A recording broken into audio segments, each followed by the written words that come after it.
அஸ்ஸலாமு அலைக்கும் ரஹ்மத்துல்லாஹி வபரகாத்துஹு. நிறைய பேர் கவலையாக இருக்கீங்கன்னு நினைக்கிறேன். அப்படி இருந்தீங்கன்னா இன்ஷா அல்லாஹ் அந்த விஷயத்த செய்யுங்க. ஒன்றும் இல்லை, இப்போ நான் உட்காண்ட்ருக்கேன், என் பக்கத்தில் நீங்கள் உட்காண்ட்ருக்கீங்க, நம்ம 2 பேரும் பேசுகிறோம். ஓகே, கவலையாக இருந்து என்ன பிரயோஜனம் சொல்லுங்கள்? நம்ம கவலையாக இருக்கிறனால இன்னொருத்தவங்க நம்ம கவலையை வந்து தீர்த்துருவாங்களா? இல்லை என்னதான் நம்ம விஷயத்தை இன்னொருத்தவங்க ஷேர் பண்ணாலும் அவங்களால அட்வைஸ் தான் கொடுக்க முடியும். இதுக்கு அதுக்கு சொல்யூஷன் அவங்க அந்த கவலையை ஃபுல்லாக சரி பண்ணிடுவாங்கன்னான்னு கிடையாது. திருப்பியும் நம்ம தனிமையாக உட்காரும்போது நம்மளுக்கு கவலை வந்து இருக்கும். அப்போ ஏன் நம்ம ரப்பு மேலே நம்மளுக்கு வந்து நம்பிக்கை இல்லாமல் இருக்குது?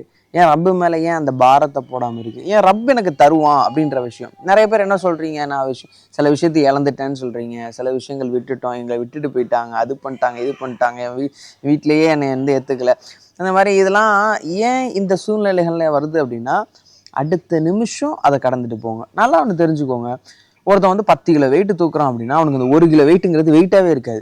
ஆனால் அந்த வெயிட்டை ரொம்ப நேரம் பிடிச்சிருந்தானா அது வெயிட்டாக தான் இருக்கும் உனக்கு.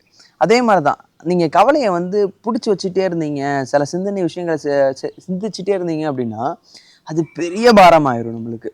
அந்த மாதிரி சமயங்களில் வந்து பாரத்தை இறைவன்கிட்ட கொடுத்துங்க. ஏவா நான் ரொம்ப பலவீனமானவன், நீ என்கிட்ட போய் இவ்வளோ பெரிய விஷயத்தை இந்த மாதிரி சூழ்நிலைகள் ஏற்படுத்தினா நான் ரொம்ப பலவீனமாயிருவேன், அதனால எனக்கு வந்து நீ உதவி செய், இந்த மாதிரி கேளுங்க. அல்லாட்ட கேட்கறது என்ன இருக்கு? அல்லாட்ட கேட்கறதுக்கே வைக்கப்பட்டா மனுஷன் என்ன செய்வான்? இன்ஷா அல்லாஹ் அல்லாட்ட நிறைய விஷயங்கள் கேளுங்க, அல்லாஹ் உங்களுக்கு தருவான். என்னைக்கும் கவலைப்படாதீங்க.